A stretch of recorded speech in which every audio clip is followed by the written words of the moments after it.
just one kiss I'm hooked. And now just the mention of your name starts to make me go insane. Am I just a player in your game? You spin me around, spin me around, spin me around. Oh, you spin me around, spin me around, spin me around. Hit the ground when I fall. If maybe you could just call. Oh, baby, you spin me around, spin me around, spin me around. I hit the ground. Oh, well. You spin me around.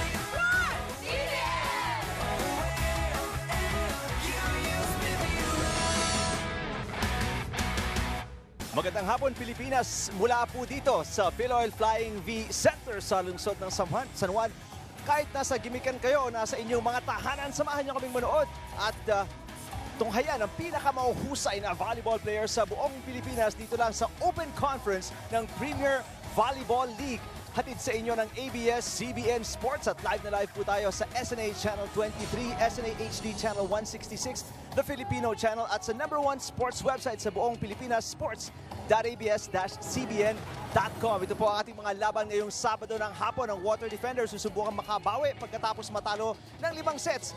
Ang mga kalaban nila ngayon, galing lang sa panalo in 4 sets ang Perlas Spikers at samantala ang pangalawang laban mula din dito sa Philoil Flying V Center. Mapapanood ninyo ang UP Lady Maroons kontra sa wala pang talong Cool Smashers. Magandang araw po ulit at salamat sa pagtangkilik sa amin. Ako po si Eric Tipan at una ko ipakilala, Coach Ronnie Magsano. Isang panalo palapit sa posibleng upuan sa semifinals ang hinahanap ng Perlas Spikers at ng Water Defenders.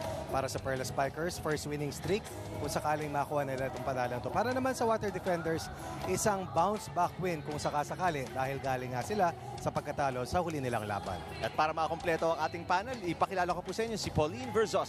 Magandang hapon, Eric and Coach Ronnie. At magandang hapon, mga kapamilya. It is day 10 of our Open Conference dito sa Premier Volleyball League. At syempre, isang exciting na bakbakan muli ang magaganap maya-maya lamang. At yun na nga, ang laban ng Water Defenders kontra sa Perlas Spikers. Eric and Coach Ronnie, ang Water Defenders nga ay nalaglag sa 4th spot matapos na sila ay matalo ng Lady Jet Spikers in 5 sets. But today, they have another chance to improve their standing as they go up against the Perlas Spikers who notched their second win of the tournament naman noong matalo nila ang Lady Maroons last Wednesday. So today, it's gonna be a battle between our 4th and 5th teams at abangan natin kung kanino nga bang fighting spirit ang mas mananaig ngayong araw na ito.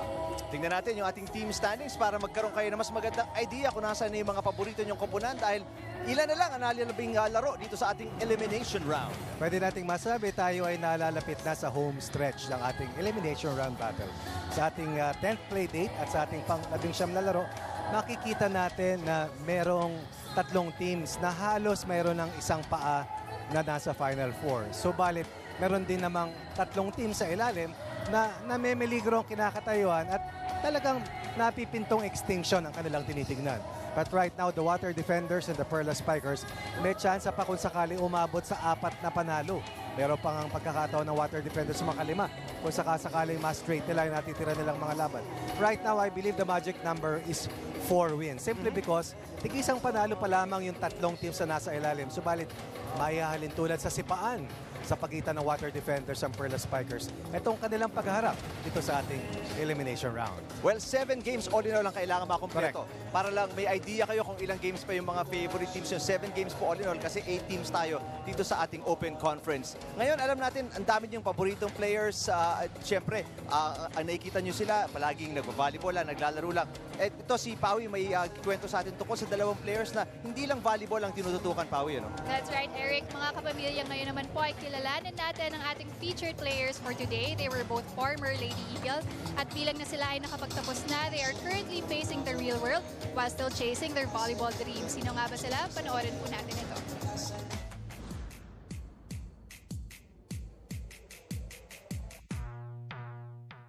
Wearing jersey number 8, Jarela Marie De Jesus. Number 12, Jamanea Ferrer.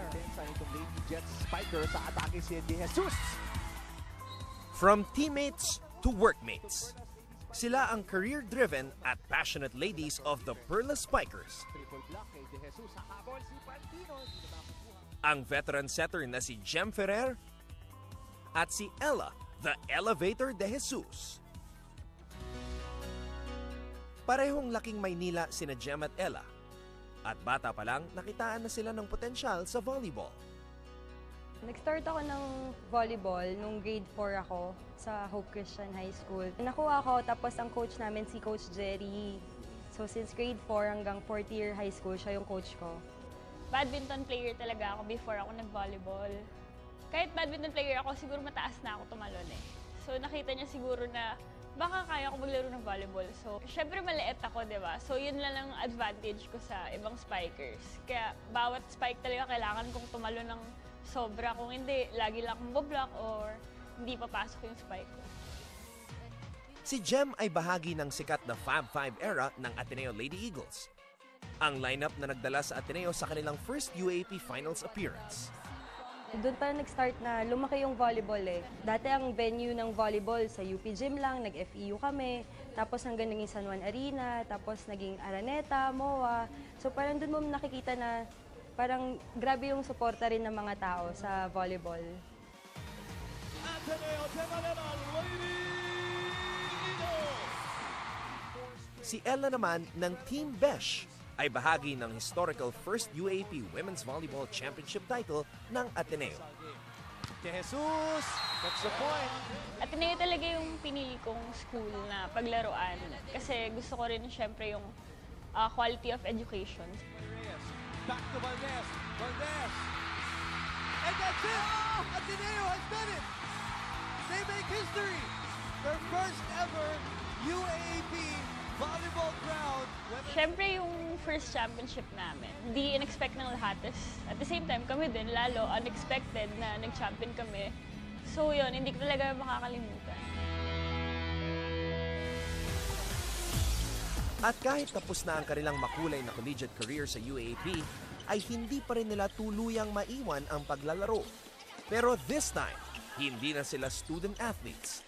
Kasama na sila sa mga athletes with careers. Pinagsasabay nila ang kanilang corporate job sa isang telecommunications company at kanilang club stint with the Perla Spikers. Ang hinawakan namin project is more on operations. Ang work namin is from 8 to 5 and then after 5 dapat umalis na kami sa office, pupunta na kami sa training kasi yung training namin ang layo. So lagi kami na-stuck sa traffic. Syempre parang student-athlete din siya eh. So nakaka-proud din na namamanage namin yun kasi hindi talaga siya madali. Siguro for me, may stable job ka after volleyball kasi hindi ka naman din habang buhay na maglalaro ng volleyball. So after volleyball, what's next, di ba? At least yun, meron ka nang na-invest ngayon pa lang. Kwento nila Jem at Ella, kahit busy ang schedule sa training at work, ay kailangan pa din ng effective time management. Kaya naman, they still try to make some time for new and enjoyable experiences. Hi! So ngayong araw na to, racket muna kami ni Ella. Gagawa kami ng pancakes. Are you ready? Samahan niyo kami. Let's go! Excited na kami gumawa ng pancakes. Yay! Mukhang masarap na masarap ang paggawa ko ng pancake. Kailangan niyo i-try.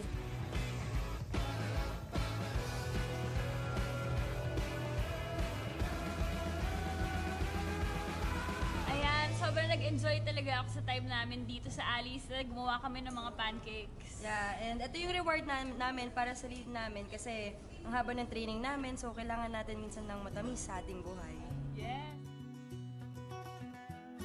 Pareho nang natikman nila Jem at Ella ang pait ng pagkatalo at tamis ng tagumpay. Pero sa huli, ang kanilang halo-halong karanasan ang nagpapatibay at nagpapalakas sa kanilang mga personalidad.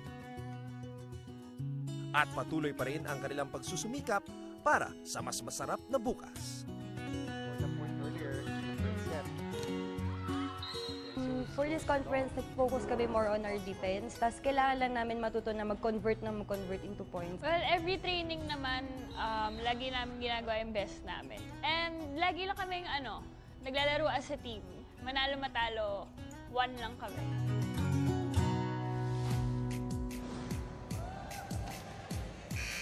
Alam mo, Eric and Coach Ronnie, hangang-hanga talaga ako sa mga players natin dito sa PBL, kagaya na nga ni Ella at ni Jem.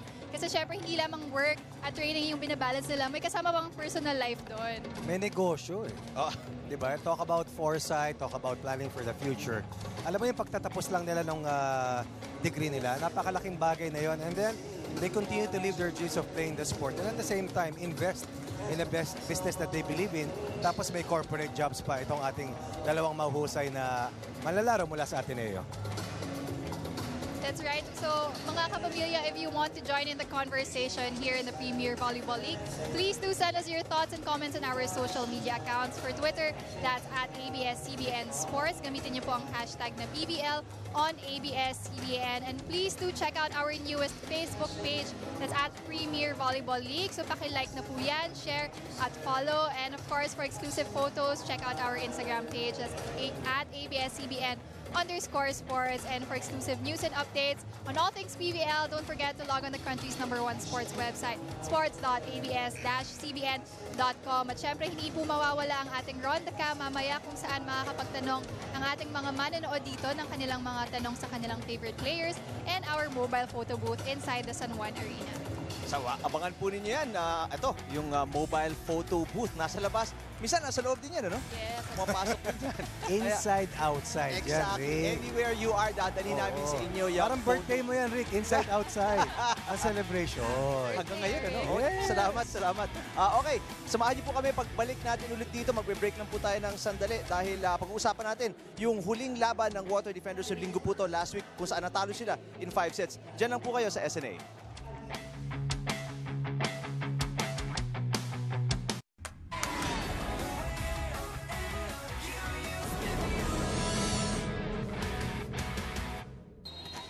Babalik po tayo sa Philoil Flying V Center. Nasa San Juan po to. Medyo matraffic papunta rito. Na-traffic Medyo. ni Coach Ronnie. Pero punta po kayo. Maluwag na maluwag. Masaya. Magandang aksyon. Abo. Tama pa. Maabot na abot. Nasa kanan po yung Perlas Spikers at nasa kaliwa po ang Water Defenders. Yan po maglalaro ngayon. Galing po sila sa protocol. Magandang hapon po ulit. Salamat sa panonood sa SNA. Eric Tipan kasama si Coach Ronnie Magsanok. Puntahan natin yung huling laban ng Water Defenders.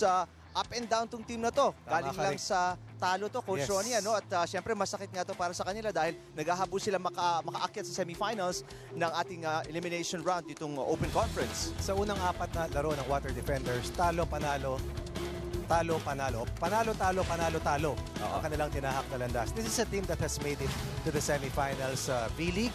Nakarating sa pangalawang pwesto sa ating Premier Volleyball League. At ayaw sana nilang dumausdos sa kanilang pagkakataon na makarating sa playoffs. Dito sa labang ito, nagkaroon sila ng 9 na araw para makapaganda laban sa Lady Jet Spikers pero hindi naging sapat yan.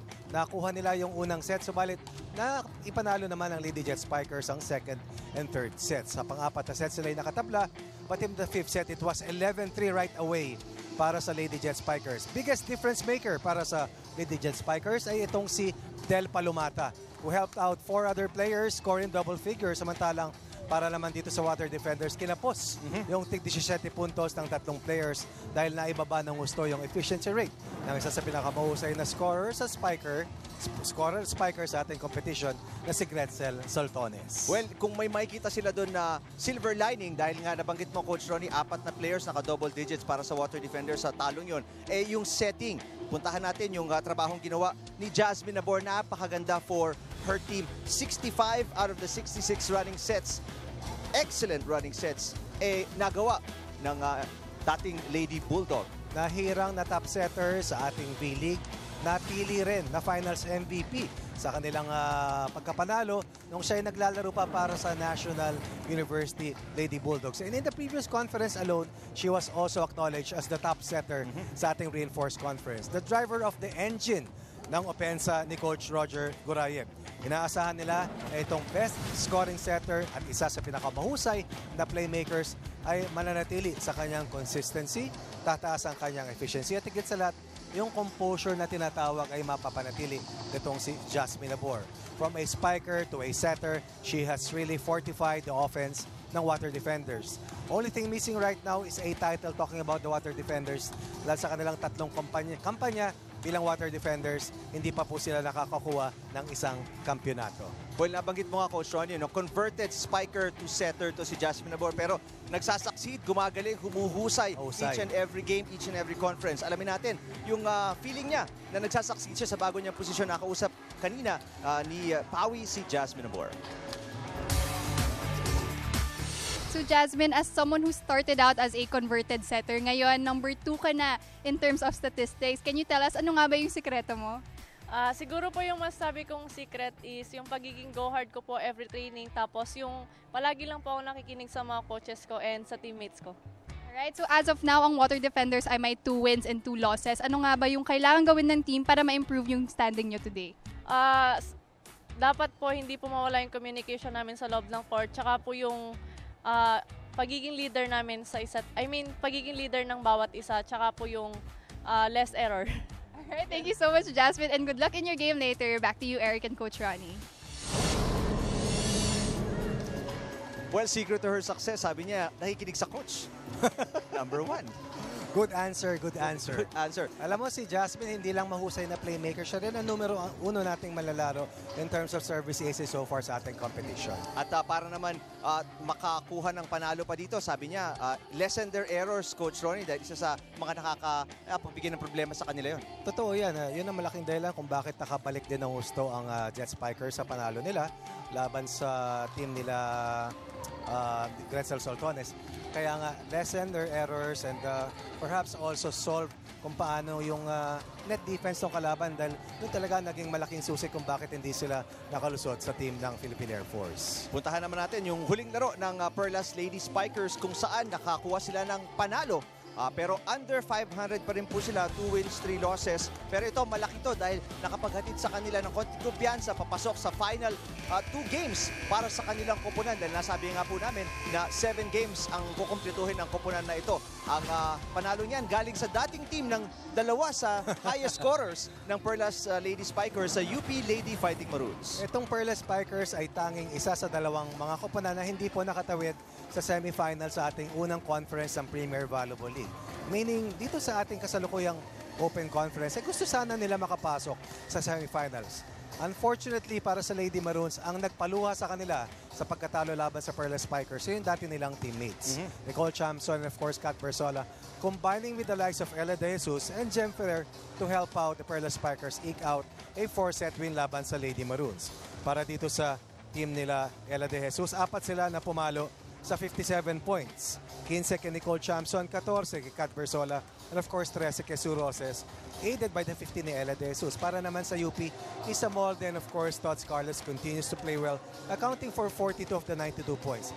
Unfortunately, experience was a huge factor that was on the side of the Perlas Spikers, and as a result, Perlas Spikers avoided what could have been a disastrous loss that could have pulled them down further in the team standings and instead pulled down their second win to stay alive or hunt for a spot in the semifinals. Well, nabanggit mo nga, Coach Ronnie, 4 players in double digits para sa Perlas Lady Spikers dun sa panalong yun kontra sa UP Lady Fighting Maroons. Ella De Jesus, ando doon, Sue Roses. Pero tututukan natin yung dalawang players na galing sa UP. 15 Nicole Tiamzon, 14 kay Kat Bersola.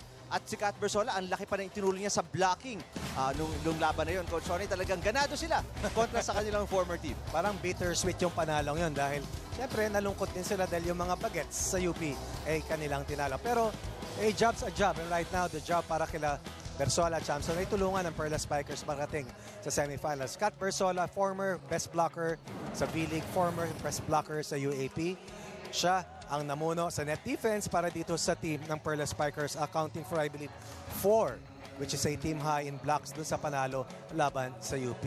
And right now, si Bersola ay nasa pang-4 na pwesto in terms of leading scorers para sa kanyang team. Si Nicole Chamson naman already has scored 52 points para sa Perlas Spikers. Tandaan po natin, nung nagsimula ang ating competition, wala si Nicole Chamson, wala si Kat Bersola dahil fresh graduates po ito ng UP. Yung isa, summa cum laude, si Kat Bersola. And Nicole Chamson naman ay nagpaalam na rin po sa programa ng UP Lady Maroons.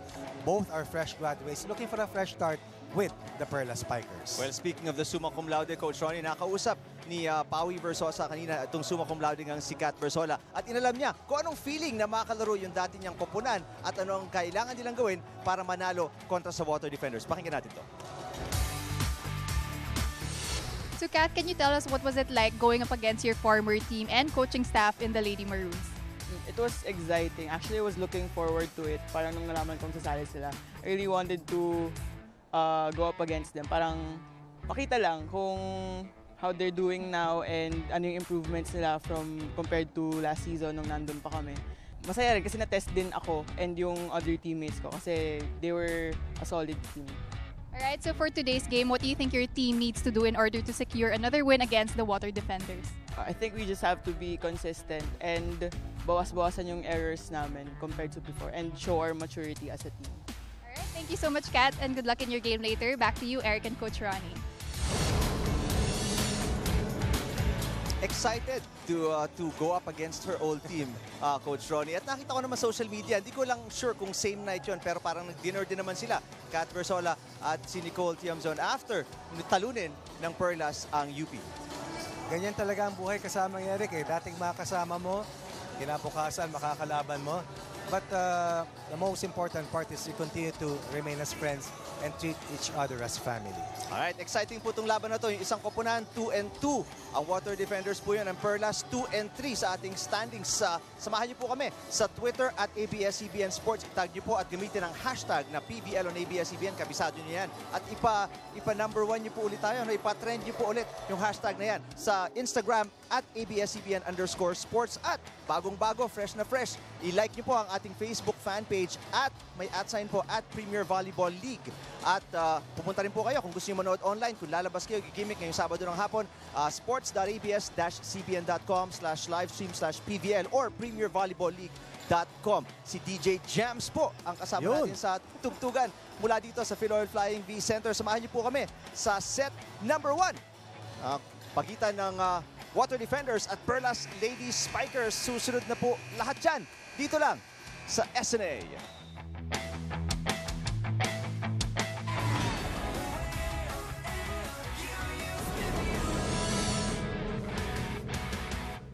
Mary Joy De Imus, National Referee.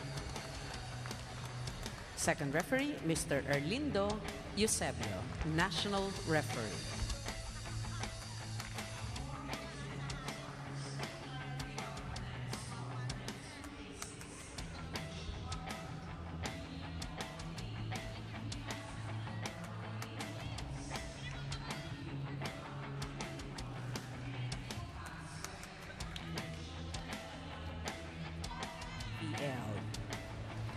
And now, let us welcome our Valley Pure Purest Water Defenders. Team captain is number 4, Jasmine Nabor. Wearing jersey number 5, Gretchel Sultanes. At number 9, Aiko Sweet Urdas. Number 10 is Macy Mendiola. Number 11, Risa Sato. And number 15, Jerly Malabana. Libero, number 6, Leslie Ann Pantone. Head coach, Mr. Roger Gorayev.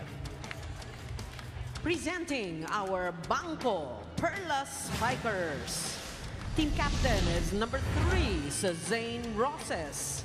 At number 7, Catherine Adriel Bersola. Wearing jersey number 8, Jarella Marie De Jesus. At number 12, Jamanea Ferrer. Wearing jersey number 16, Rongomay Papa Amy Ahomiro. And number 19, Nicole Ann Tiamzon. Libero, number 17, Maria Giselle Tan. Head coach, Mr. Nai Muhammad.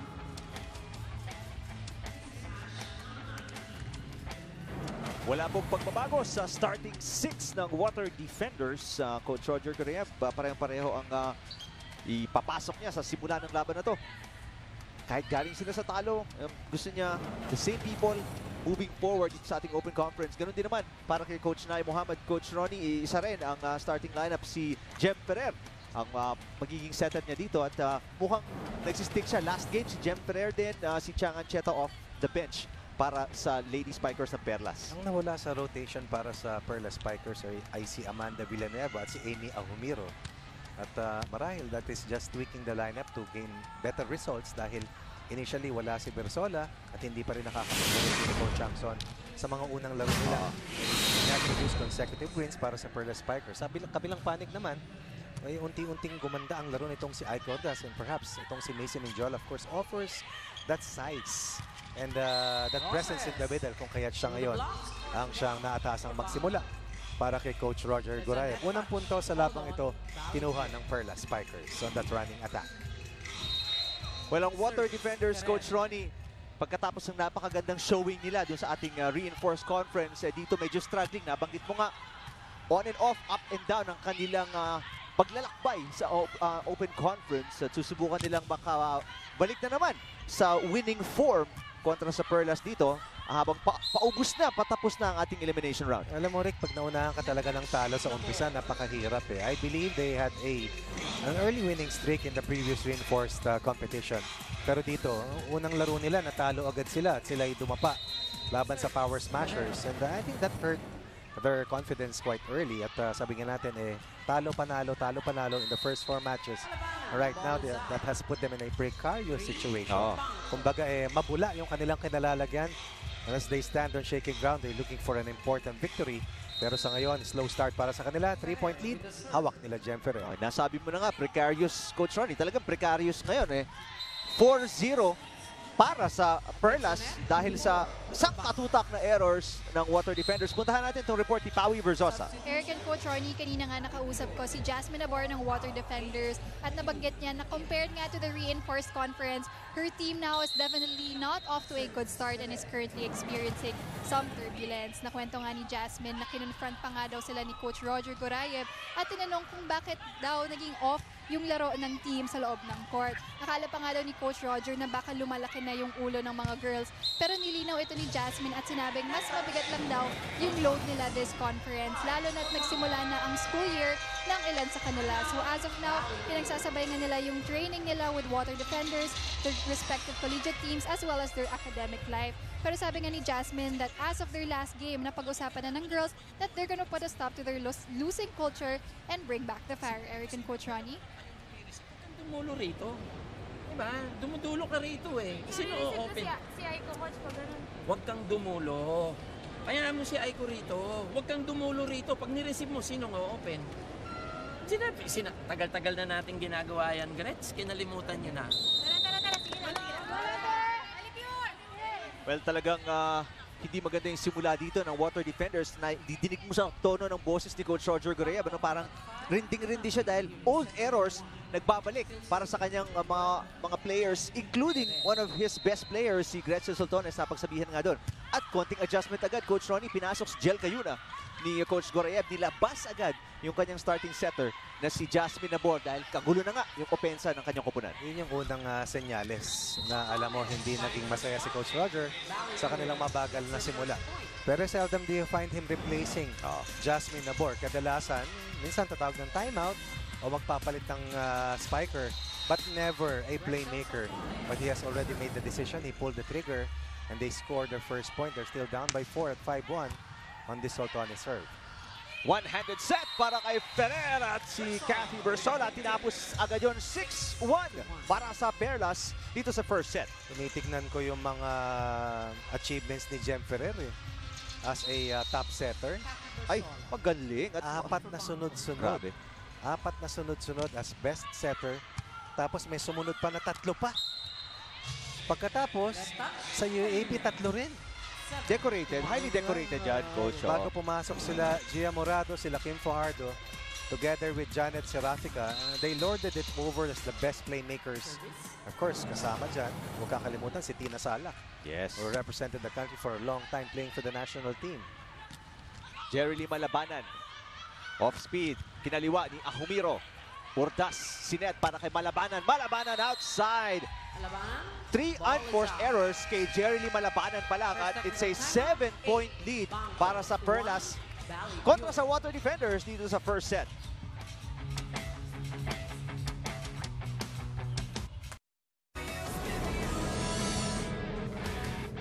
Hi, Kiwi. My name is Kazana Isabel Baisa from Malabon City. So I just want to know, what do you miss most in playing for Ateneo? Hi Cassandra, thanks for the question. What I miss most about playing in Ateneo is siguro my teammates. I miss them a lot.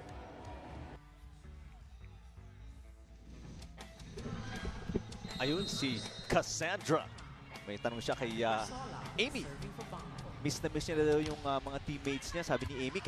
Kasama lang sila nung rivals. Ano? Speaking of rivals, mapapanood niyo mamaya. Alas 6, abangan po ninyo.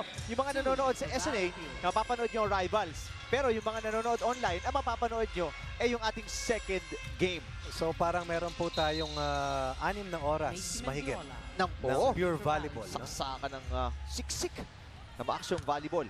Yung past, current, and the future of the sport. Diba? Oo. Dito kasamang Eric sa unang 8 puntos ng Perla Spikers. Marami dito galing sa unforced errors ng water defenders. Ito yung pinunto mo kanina at the top of the coverage na bagay na kailangan nilang bawasan simply because they had 34 unforced errors in that loss laban sa Philippine Air Force. That's over a set na ibinigay nilang puntos sa tala ang inabot na 106 para dito sa Philippine Air Force. That is about nearly 33% of the total output ng Philippine Air Force. Amy Ahumiro makes her first entry and scores her first attack point. Diyan sa gitna, Amy Ahumiro para dito sa team ng Perla Spikers ay nananatili bilang pang-limang leading scorer para sa kanilang team. 35 points so far in 5 matches. At ang kagandahan dyan, number 2 sa blocking si Amy Ahumiro sa buong competition. Sato nakapuntos doon. Naibaba nila ng bahagya ang kalamangan ng Perlas. Kanina, 7 points at pinakamalaki, Coach Ronnie, Giselle Tan. Nakikita nyo, ang libero ng Perlas Lady Spikers. Alam mo, Rick, may record itong si Giselle Tan. Perhaps the only libero to also win the Best Setter Award. At nagawa niya yan sa kanyang karera sa V-League.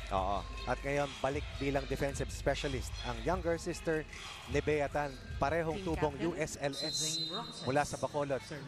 Still moving on to a different club pagkatapos matapos ang kanyang years playing for the Ateneo Lady Eagles. Actually, nung game nga nila kontra sa UP, ilang beses nag-jump set.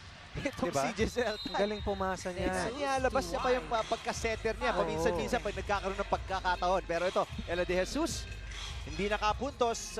Bababa sa 5 ang kalamangan ng Perlas Spikers. Napanood ko yung feature kay Giselle Tan. Doon yata yung game na pinover niya. Sabi niya, naiyak siya nung nailipat siya from a setter to a libero. But eventually, she embraced that role. At naging top libero din naman itong dating best setter sa D-League. Ferrer, inangat. Ahumiro, nasagot ni Kayuna. Back row attack, malabanan. Tubong FEU. Ferrer, Pantone nando doon. Hindi na iangat para sa second touch. Ang ganda naman ng desisyon sa 1-2 play. Jem Ferrer balik sa 6 ang kalamangan ng Perlas. Sinitignan ko naman yung resume nitong si Tatan, Pantone. Ang daming Best Receiver Awards. Napili na rin na top libero sa V-League at naging susi kung bakit nagtapos sila sa pangalawang pwesto sa nakalipas na Reinforced Conference. Siya ang unang recruit ni Coach Roger dito sa Water Defenders sa Reinforced Competition. Urdas continues to play well para dito sa Bali Pure.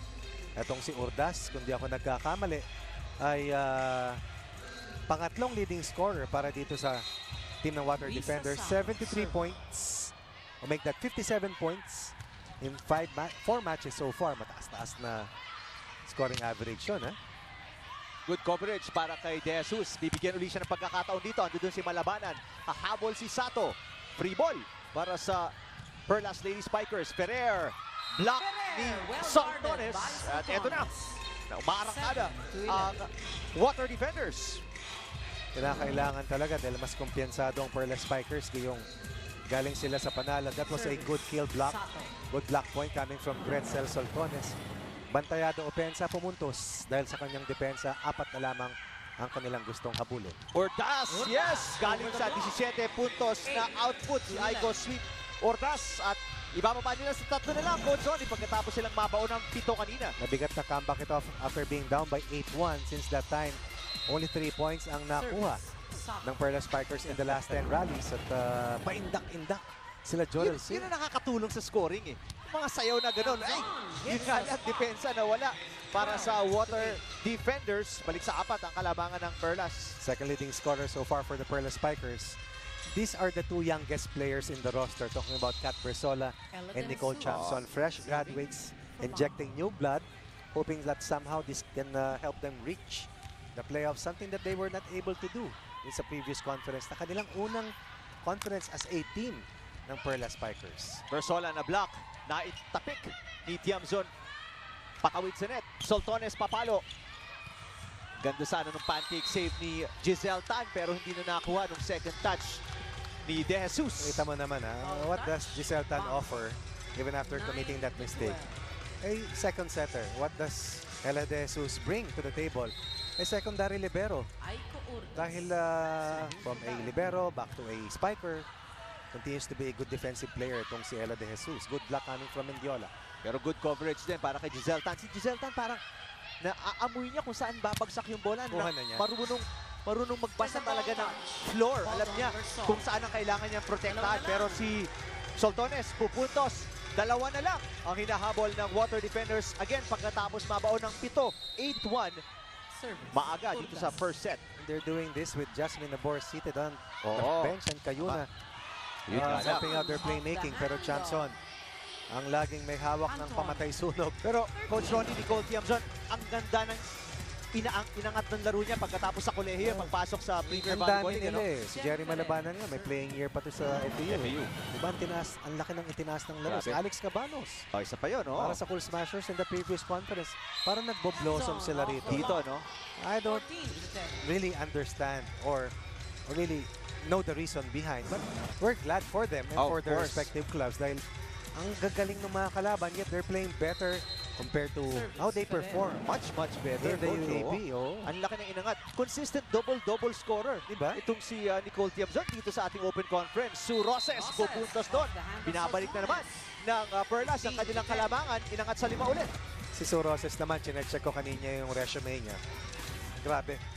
Ilang MVP awards, may finals MVP, winning titles for different teams. One of the more decorated players in the history of the V-League. Itong dating Rookie of the Year na si Sue Roses. Ayun na, hindi na timingan. Yung save ni Urdas pagkatapos tinawid na naman ni Jem Ferrer ang bola. Balik sa 6 ang kalabangan ng Perlas. 16-10 kontra sa Water Defenders sa first set.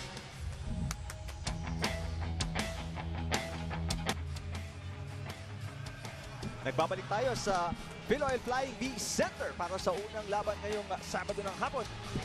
Ang Open Conference, Water Defenders kontra sa Perlas Lady Spikers at labang. Ang Perlas dito, 16-10 sa first set. Lumayo na naman kasamang Eric kanina. It was just down to 2 at 12-10. 4-point counter run ng Perlas Spikers, mainly through the efforts of Nicole Chamson and of course, si Jem Ferrer na siyang nagsisilbing fulcrum dito sa stability na pinapakita ng Perlas Spikers amidst this chase down ay pinapamalas naman ng Water Defenders kanina lamang. At matutuwa ka sa performance ni Jem Ferrer, Coach Ronnie. There was a point in time maaga dito sa ating open conference kung saan up and down din ang performance niya. Si Chang Ancheta naging starting setter pero Jem Ferrer much more consistent in the last few games para kay Coach Nai Muhammad. Net violation para kay Kat Bersola.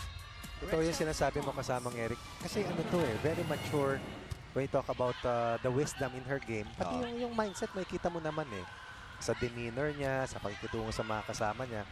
Reading some articles about Jem Ferrer, mabait alam mo na maayos na tao. Pag gano'n ang personality mo, madaling maharap lahat ng pagsubok Sometimes things will not go your way, di ba? Masama ang laro, mawawala ka sa rotation. Pero pag maayos yung paningin mo sa buhay, mas madaling maging stable ka Parang positive outlook, Coach Ronnie. Laro ka lang, di ba?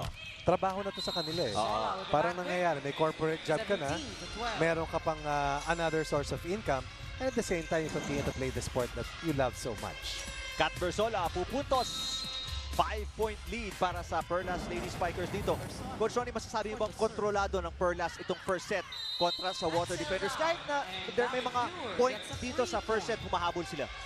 Sa ngayong pagkakataon, they started out like a house on fire, 8-1 lead after the first technical timeout. Pero nung humabol, medyo umalog-alog Pero sa ngayon, naka-recover. And even after that service error, alam mo na mas kalmante na yung kanilang kinalalagyan. Ay, yun lang. First service ace given up by Tan and Jesus. Ano din si Ella hahabulin niya sana pero akala niya outside Doon pumapasok yung kahalagaan ng communication, di ba? Although sa harap talaga ni Ella bumagsak. Sa likuran ni Ella, Bumagsak yung bola. Good rebound play coming from Su. Uy! Outside. Out! Sabi ni Coach Lai Muhammad, yung wrist action, yung follow through. Paluin pababa, hindi pahaba. Oh, yung pitik ano? Pitik na wrist. Dalawa na lang, hinahabol ulit dito ng Water Defenders. Dalawang magandang serve mula kay Macy Mendiola. Kaya pabalik na sila dito. Tingnan natin kung makakabawi. Over-receive para kay Tiamzon. Pagkakataong pumuntos, umatake. Yes! Jerry Lee Malabanan, isa na lang. Ang kalabangan ng Perlas. Tinitignan ko kanina yung dig percentage at 48% ang Perlas Spikers at 30% naman ang Water Defenders. But in the last few instances, yung floor defense, no, reception, dig defense ay bumigay. Kaya kalamangan na ibaba sa pinakamalapit, which is a 1-point cushion para dito sa Perlas Spikers. Muntik nang maitabla ni Kayuna. Naku, yun ang... Kayuna papalo. Ando doon si Roses. Ahumiro, tinapik. Urdas, Mendiola, free ball. Papunta sa Perlas. Ferrer. Iakatid kay Tiamzon. Medyo malakas pero nagawa ng paraan. Over Kayuna. Nicole Tiamzon continues to be consistent. At tuwing may kinakailangan punto si Jem Ferrer ay pumupunta kay Nicole Chamson. And Chamson has delivered time and again. Kaliit, kapayat, kalakas pumalo. Di ba? Lakas pumalo. Totoo yan. Oh, speaking of malakas pumalo, Risa Sato nagparamdam. Ohio gozaimasu.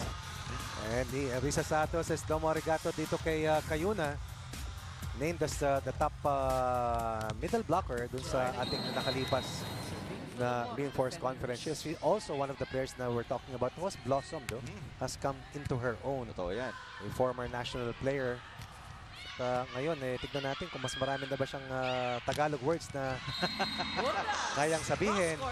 Ngayon naman, Aiko, sweet Urdas, tinabla na ang first set. 18 all. Coach Nai Muhammad, tatawag na ng timeout. Di niya na nagugustuhan yung nangyayari sa floor defense ng kanyang koponan. Pakinggan natin.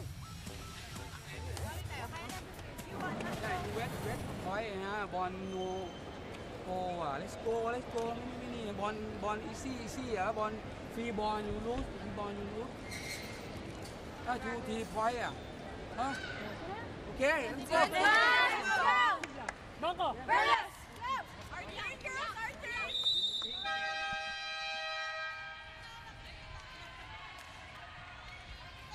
Isa Molde at si Tots Carlos. UP Lady Fighting Maroons mamaya. Saan sila nakaupo ba? Sa Sabakuyan sa ating second game. Ayun, doon. Kontra sa wala pang talong Cool Smashers. Pero walang talo, wala rin Eliza Valdez ngayon. Oo, pero so far, maski wala si Eliza dun sa huli nilang laban, nakuha na nila yung unang upuan sa semifinals with that impressive win.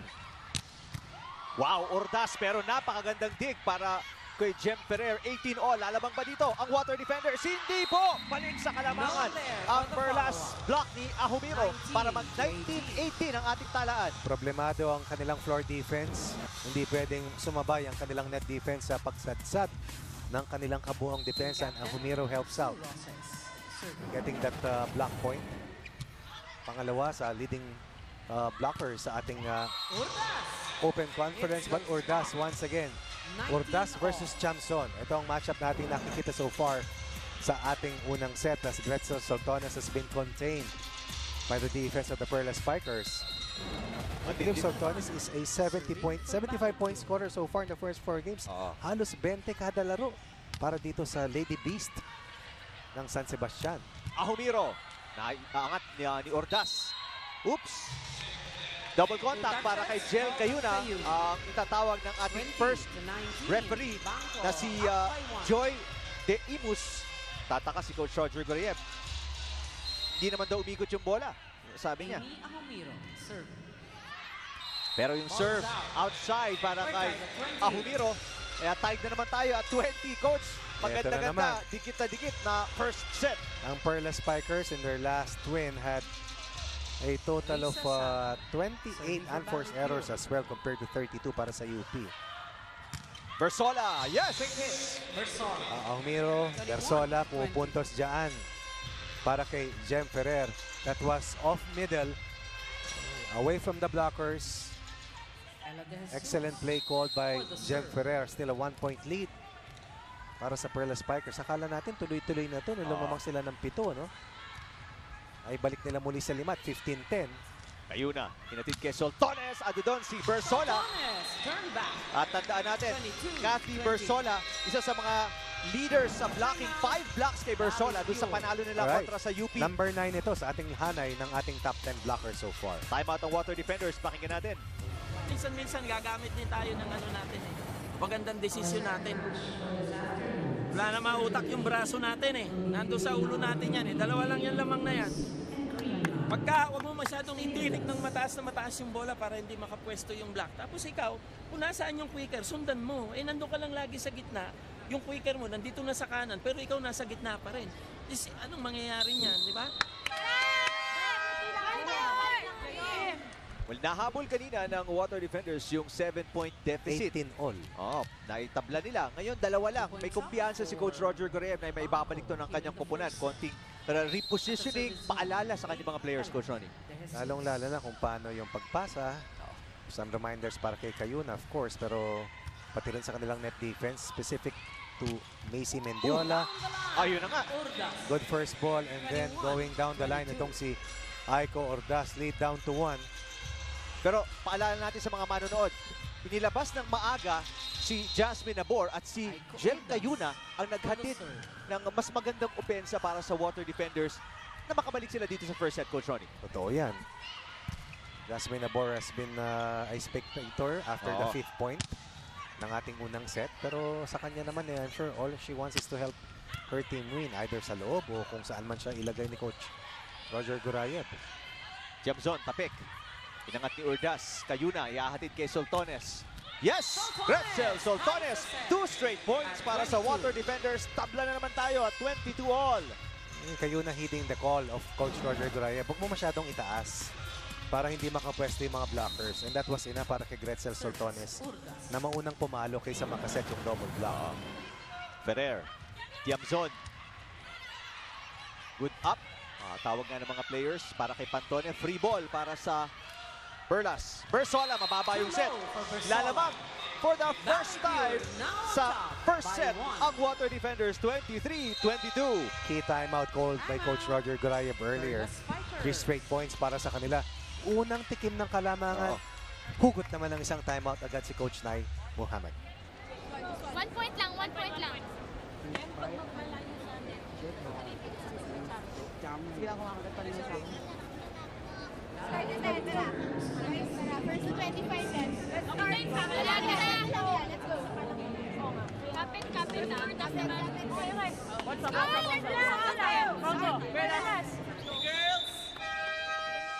Coach Nay Muhammad mula sa Thailand. Siyempre, nag-aalala yung kalamangan niyang 7, napura na at lumamang na nga ang kalaban dito for the first time, 23-22. Jem Ferrer, hindi nagka-timing kay Cathy Bersola at nagresulta sa error. Game nila kontra sa UP, it took 58 points to finish the first set. They won it 30-28. And eventually, nakuha nila yung fourth set. Iba na yung nakakauna ka. Hindi naman natin sinasabing wala silang kakayahang maghabol, pero mas mabuti nang ikaw yung hinahabol kaysa sa ikaw ang naghahabol. And Nicole Chamson once again helps out the cause ng Perlas Spikers. Tulad ng sinabi mo, Coach Ronnie, pag kailangan ng puntos ng Perlas, kay Nicole Tiamzon sila pupunta. Tama yan. And this time, Bersola and Chamson denying itong si Gretzel Soltones. Good reception para kay Ferrer. Cayuna na block ni Tiamzon. Tiamzon doing it all. Opensa, depensa. Lalamang ang Perlas Spikers. Set point, 24-23. Dalawang sunod na puntos kinayot ni Nicole Chamson. Pero mas na-impress ako dito because this was a single block on the jump play nitong si Cayuna. Perhaps familiar siya sa estilo ni Cayuna dahil nakalaban niya ito ng mahabang panahon sa UAAP. But Soltones says, enough is enough. Katawan, nakaturo down the line. Penalo, cross court. Soltones scoring a hard-earned point. Only 5 points so far for the Lady Beast. And we will have an extended first set between the Perlas Spikers and the Water Defenders. Parang mahilig tong Perlas na mahabang first set, Coach Ronnie. Puro ganun sa mga laban nila eh. Malabanan. Inangat ni De Jesus. Underhand set para kay Ferrer. Tapik. Dalawang magkasunod na tapik yan para kay Rosas. Hindi siya makatiming sa palo. Malabanan. Inangat ni Tan. Ganda De Jesus. naman ng underhand dig nitong si Giselle Tan. Pantone, Cayuna. Mendiola! Ito naman, Water Defenders makakatikim ng set point 25-24. Hanga ka rin sa DNA ng water defenders. Perhaps it's not just urgency, it's all about survival. Isang talo rito, sabi nga natin, didikit ka sa pamimiligro. Isang panalo naman, parang maginha-ginhawa, pero wala pang kasiguraduhan. Dahil 7 games lamang katulad ng binanggit mo. Kasamang Eric, for all of our 8 teams, Perla Spikers have played 4 games. 5 games rather. Water defenders, 4 games so far. 3 ball. Atake. Ito na ba ang panapos? Malabanan. Yes! Jerry Lee Malabanan! Ang water defenders parang nanalo ng kampyonato pagkatapos mabuo ng 7. Humabol, bumalik at nanalo.